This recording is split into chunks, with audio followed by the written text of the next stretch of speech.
Salam Rahayu, selamat datang kembali di channel Kak Tika. Semoga teman-teman semua tetap dalam keadaan sehat-sehat saja ketika mendengarkan podcast saya ini.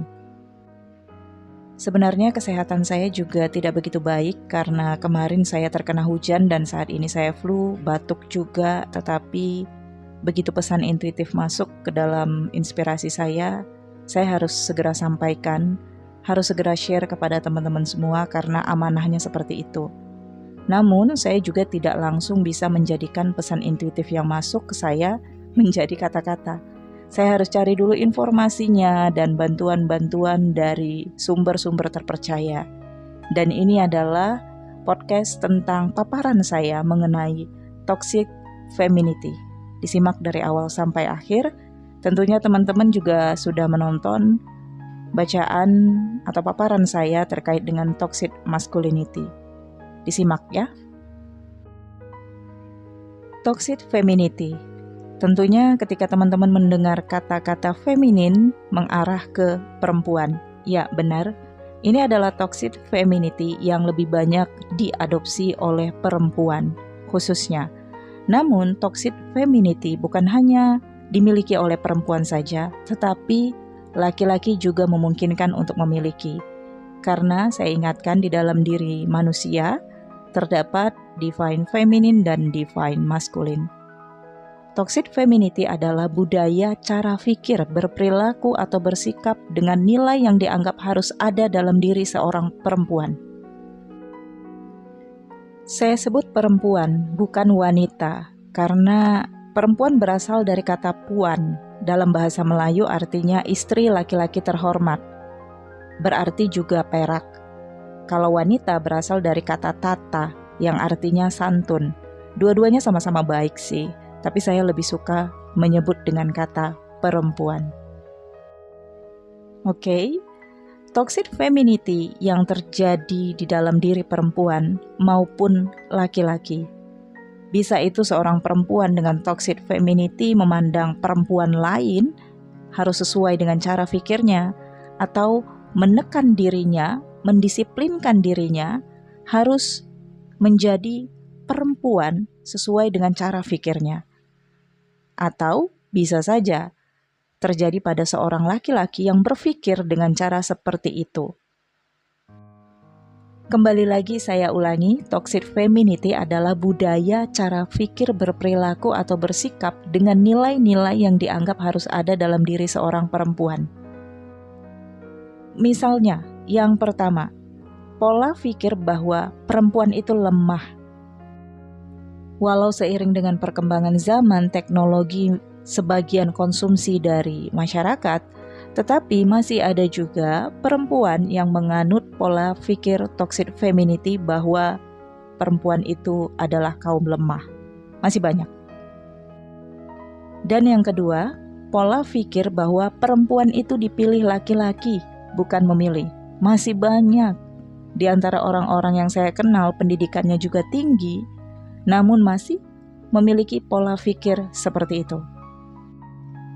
Jadi jelas, akademisi tidak menentukan pola pikir seseorang, tetapi bagaimana manusia itu bisa mencerna dari apa yang dia dapatkan di lingkungannya. Pada faktanya, bagi sebagian perempuan yang sudah merasa kemerdekaan dalam kehidupannya, jangankan untuk memilih, bahkan ketika perempuan yang sudah memiliki kemerdekaan dipilih pun oleh seorang pria, kalau pria itu tidak sesuai dengan tipikalnya, pasti akan ditolak. Namun sebagian perempuan dengan toxic femininity masih menganut kepercayaan bahwa perempuan itu dipilih pria, bukan memilih. Bahkan laki-laki yang menganut toxic femininity juga masih berpikir yang sama. Kemudian yang ketiga, pola pikir perempuan tidak perlu pendidikan tinggi. Perempuan tidak perlu cerdas dan yang penting pintar urus suami nantinya. Masih banyak sebagian perempuan dengan toxic femininity menganut kepercayaan ini. Kemudian yang keempat, pola pikir bahwa perempuan itu harus pintar masak dan pintar dandan. Wah, koki-koki ternama sekarang justru laki-laki, bukan perempuan. Dan banyak perempuan gak bisa masak, gak pinter masak, karena segala sesuatunya sekarang bisa didapatkan dengan cara instan. Terkait dengan dandan, saya pikir semua perempuan itu memiliki naluri untuk menyukai dandan. Tetapi tergantung biayanya dan tergantung keinginan serta moodnya.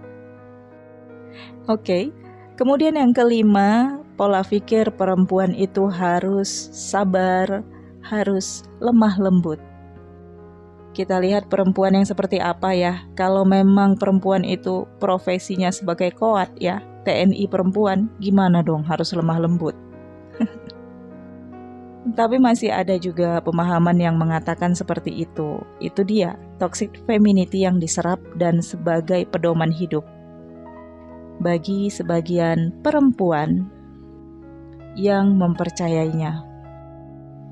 Kemudian yang keenam, pola pikir bahwa perempuan tidak perlu bekerja karena toh nanti akan mendapatkan suami yang akan menafkahi.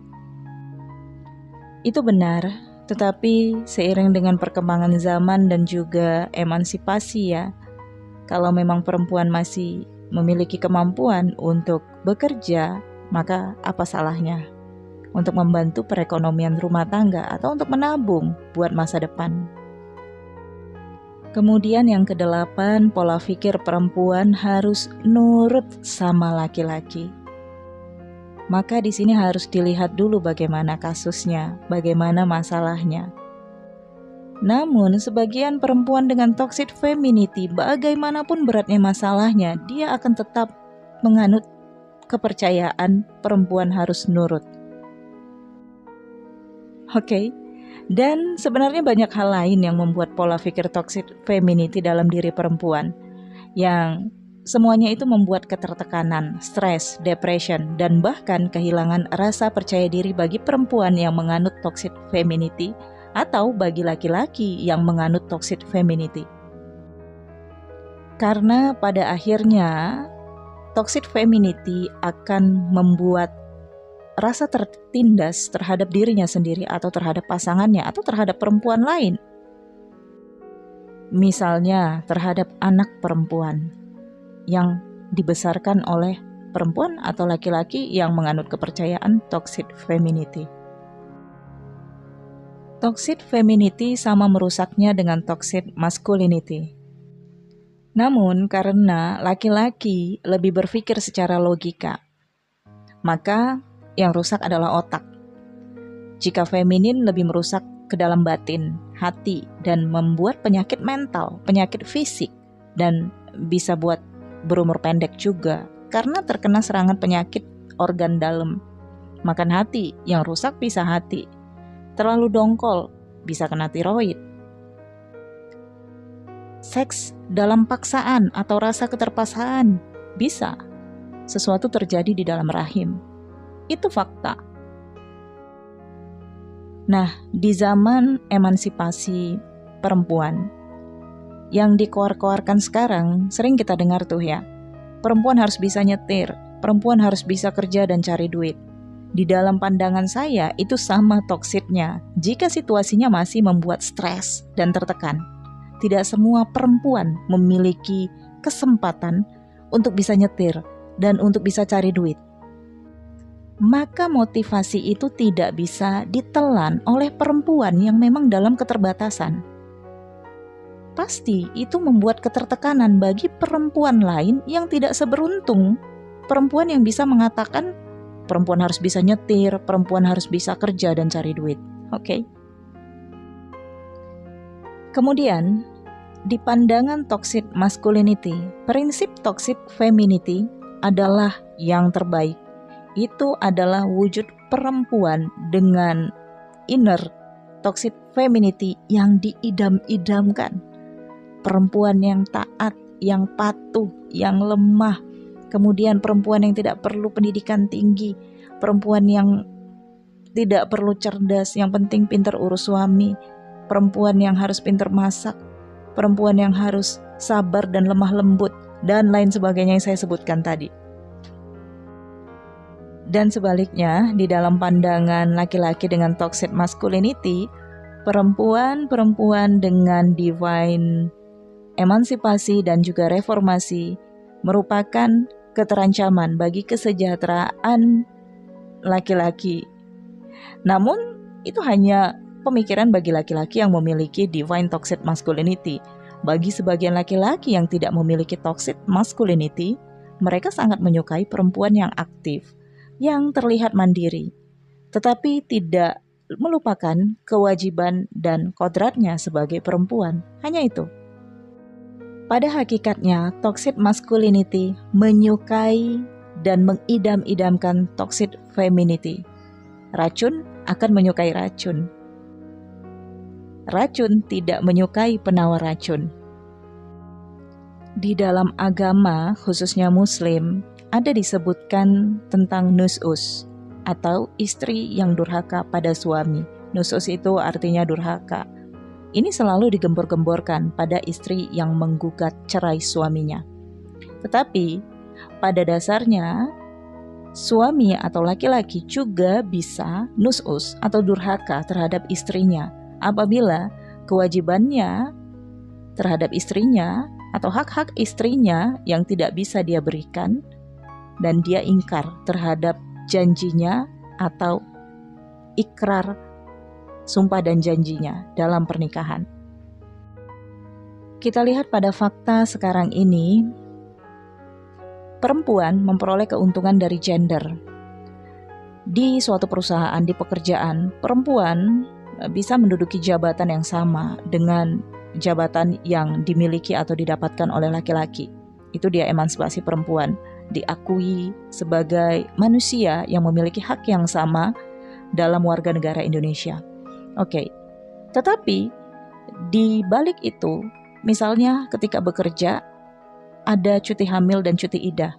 Itu adalah satu sisi dari pengakuan bahwa perempuan itu adalah manusia yang lemah atau masih membutuhkan prioritas dan perhatian.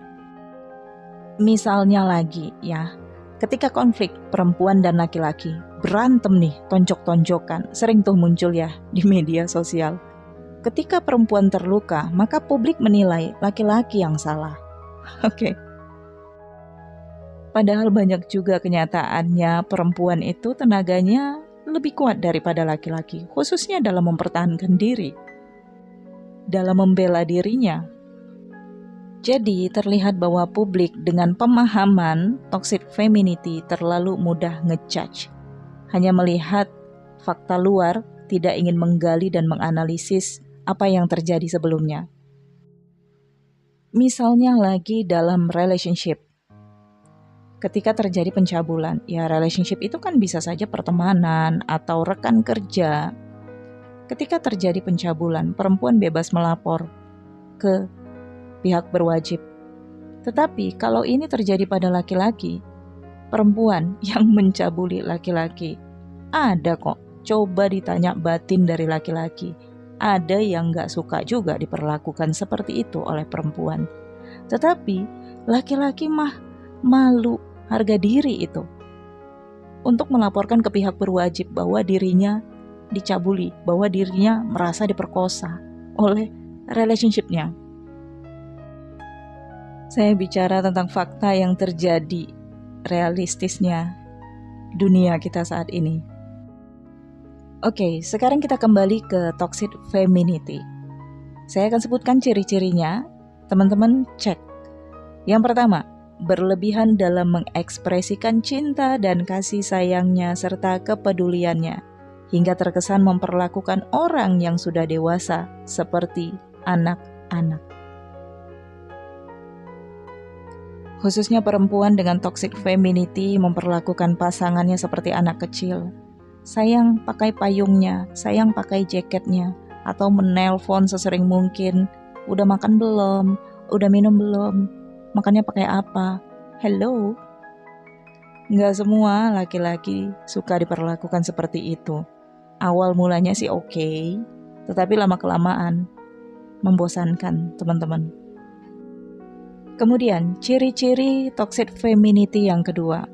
Toxic femininity dalam wujud perempuan dengan sesama perempuan sangat brutal dan frontal ketika merasa ketenangannya diusik.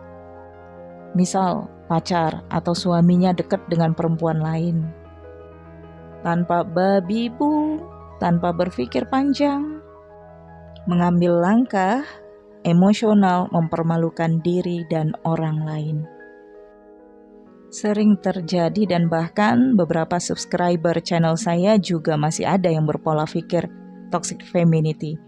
Untuk teman-teman yang sering menyebutkan kata pelakor dan kata-kata yang lainnya, itu saya anggap sebagai bentuk diskriminatif. Karena hanya berpikir dari toxic femininity-nya tanpa berpikir logika dan realistis. Jadi mohon maaf ya, diperbaiki dong kata-katanya, karena seharusnya semakin banyak menelan informasi, semakin pintar pastinya. Kemudian kita lanjut yang ketiga, ciri-ciri toxic femininity. Baper, sensitif, semua masalah terlalu didramatisir dan dibawa ke dalam perasaannya. Selalu berpikir bahwa orang lain harus begini begitu, tanpa menerapkan ke dalam dirinya harus begini dan begitu. Kemudian yang keempat, toxic femininity selalu berpikir diam dan pasrah terhadap situasinya tanpa ada upaya untuk transformasi atau mencari banyak informasi untuk mengembangkan dirinya. Dan tentunya ini menghambat perkembangan, kesuksesan atau bahkan kesempatan-kesempatan emas di hadapannya. Inilah yang membuat stuck, kebuntuan dalam jangka waktu yang lama, bahkan bertahun-tahun. Misalnya, sudah ditinggalkan oleh suaminya bertahun-tahun. Nah, dia sudah tahu bahwa suaminya sudah menikah dan tidak lagi peduli terhadapnya, tapi tidak mengajukan gugatan perceraian. Menunggu agar suaminya kembali atau memohon cerai kepadanya. Saya katakan laki-laki yang memohon cerai kepada perempuan, karena memang sesungguhnya seperti itu. Di pengadilan, laki-laki mengajukan permohonan cerai kepada perempuan, tetapi perempuanlah yang menggugat cerai kepada laki-laki. Ini saya edukasi menurut apa yang saya ketahui dari sisi hukum. Seharusnya perempuan bisa mengambil tindakan terhadap kepastian hukum untuk dirinya dan memperjuangkan keadilan untuk dirinya sendiri. Diam dan pasrah bukan solusi ketika masih bisa berupaya. Doa dan ikhtiar itu harus seimbang dijalankan. Oke, kemudian ciri-ciri toxic femininity yang kelima. Menilai hanya laki-laki sebagai pelaku tindak kekerasan. Cenderung takut ya terhadap laki-laki. Dan dalam menilai suatu masalah, hanya berpikiran bahwa laki-laki pastinya yang menyebabkan kekerasan. Tidak melihat lebih dalam, tidak menganalisis lagi. Kemudian yang keenam, toxic femininity sangat membenci poligami dan cenderung mendiskriminasi perempuan yang bersedia di poligami. Bedakan kata membenci dengan tidak menyukai ya teman-teman. Jika membenci, dia tidak menyukai segalanya tentang poligami. Baik itu orang-orang yang terlibat dalam poligami, dia sangat membencinya. Namun kalau tidak menyukai, dia bisa saja mendukung poligami, tetapi tidak ingin terlibat di dalamnya, jadi tidak ada kebencian di dalamnya. Kemudian yang ketujuh, toxic femininity menghalalkan cara apapun demi mendapatkan yang diinginkan. Dengan kebohongan, dengan drama, dan lain sebagainya. Kemudian yang kedelapan ya, toxic femininity selalu menyalahkan orang lain terhadap kesalahannya. Selalu merasa menjadi korban, mental korban, playing victim. Kemudian yang kesembilan, toxic femininity membenci LGBT. Ya, hampir sama dengan sikap toxic masculinity. Merasa anti, merasa takut, merasa tidak pantas untuk dekat dengannya, jijik, dan lain sebagainya. Selalu berprasangka buruk dan overthinking. khususnya perempuan yang memiliki kecenderungan LGBT, dan juga membenci perempuan yang menjadi istri kedua, serta membenci perempuan aktif. Prinsipnya tetap sama dengan di awal. Perempuan dengan toxic femininity menganggap bahwa apa yang dia pikirkan itu adalah kebenarannya. Cara hidup dan cara pikir yang dia miliki, dia adopsi selama ini itu adalah kebenaran dan yang paling baik. Oke teman-teman, itu tadi adalah ciri-ciri toxic femininity yang masih ada di dalam diri perempuan dan di dalam diri laki-laki yang perlu untuk dibenerin. Nah, di zaman era sekarang ini ada juga ciri-ciri toxic femininity modern, yaitu cek. 1. Selalu merasa mampu melakukan apapun dengan kemandiriannya, dengan pekerjaannya, dengan kecerdasannya, dan dengan keberuntungannya. Merasa selalu ingin menginspirasi dan ingin memotivasi, selalu merasa menjadi inspirasi bagi perempuan lainnya. Padahal di balik itu, dia hanya memamerkan apa yang sudah dia miliki dan dia capai, tanpa berpikir bahwa tidak semua perempuan seberuntung dirinya dan memiliki kesempatan seperti dirinya. Sehingga saya katakan tadi, banyak perempuan tertekan dan stres melihat perilaku toxic femininity modern seperti ini. Banyak perempuan yang terjebak dengan toxic femininity modern seperti ini. Yang kedua, merasa tidak butuh laki-laki dalam kehidupannya, karena dia sudah sangat-sangat merdeka dan mandiri. Beberapa kata-kata yang sering saya dengar dari toxic femininity modern adalah seperti yang tadi di awal saya sampaikan, perempuan harus bisa nyetir, perempuan harus bisa cari duit, agar tidak diremehkan oleh laki-laki. Itu motivasi toksik, teman-teman. Ketika ingin membuat diri menjadi lebih baik, ketika ingin sukses, ketika ingin berhasil, motivasilah diri dengan hal-hal yang positif, bukan untuk menunjukkan, pamer, jumawa, apalagi untuk bersaing. Ya, kalau untuk nyetir aja, kalau semua perempuan diberi kesempatan pasti bisa. Coba deh untuk ganti ban mobil yang lagi bocor di tengah jalan, pasang dongkrak dan sebagainya. Saya yakin gak akan bisa. Semua perempuan yang melakukannya, kalaupun ada perempuan yang bisa melakukannya, pasti gak akan omong besar.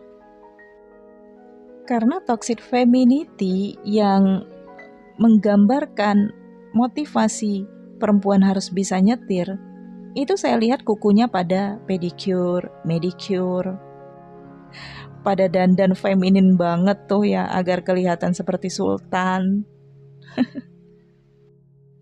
Namun fatalnya ini diadopsi oleh beberapa feminin yang benar-benar gak ngerti untuk analisis.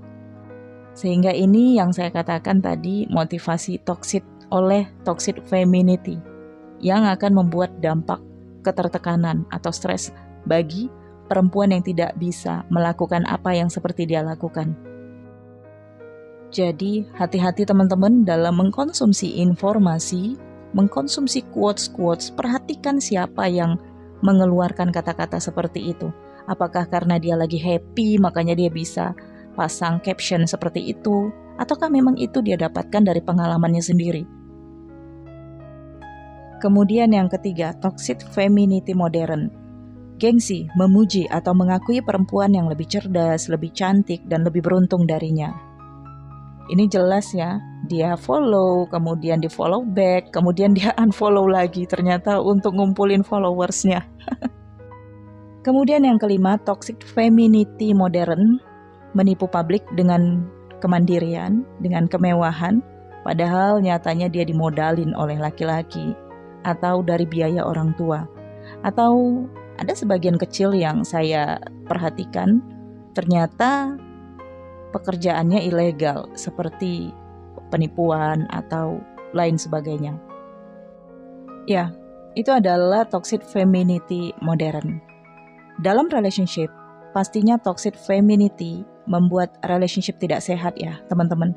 Ada codependency di sana, ada tekanan mental, ada pembunuhan karakter juga, dan lain sebagainya.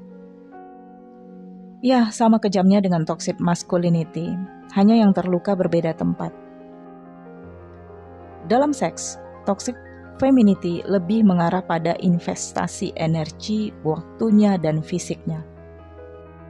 Selalu menunjukkan bahwa dirinya lah yang terbaik, bahwa dirinya lah yang terpinter, dan pokoknya nggak bisa deh.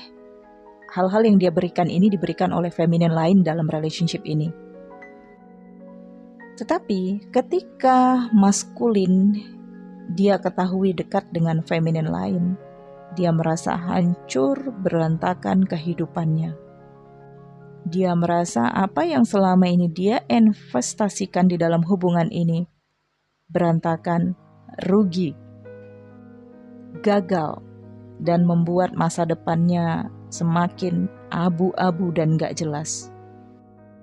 Karena alam bawah sadar manusia, baik laki-laki ataupun perempuan, itu sudah setting ya, bahwa setiap investasi harus beruntung di kemudian hari.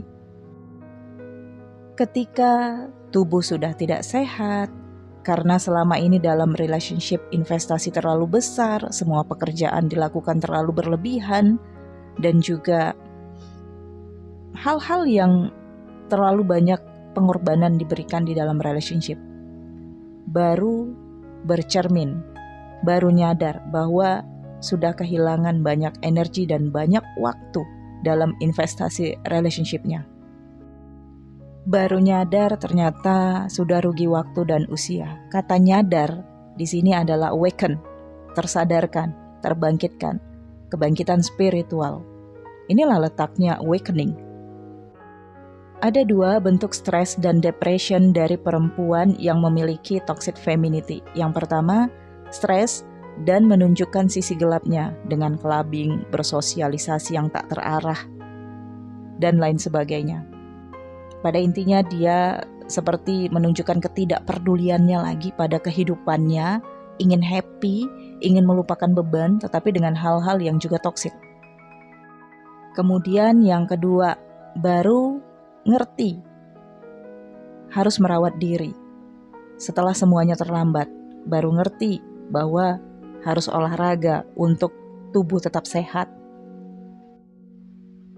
Kemudian yang ketiga, pasti toxic femininity dalam stres dan depressionnya segera mencari pengganti pasangan tanpa pilah-pilih. Yang penting bisa buat eksis, buat nunjukin bahwa gue juga bisa cari yang baru.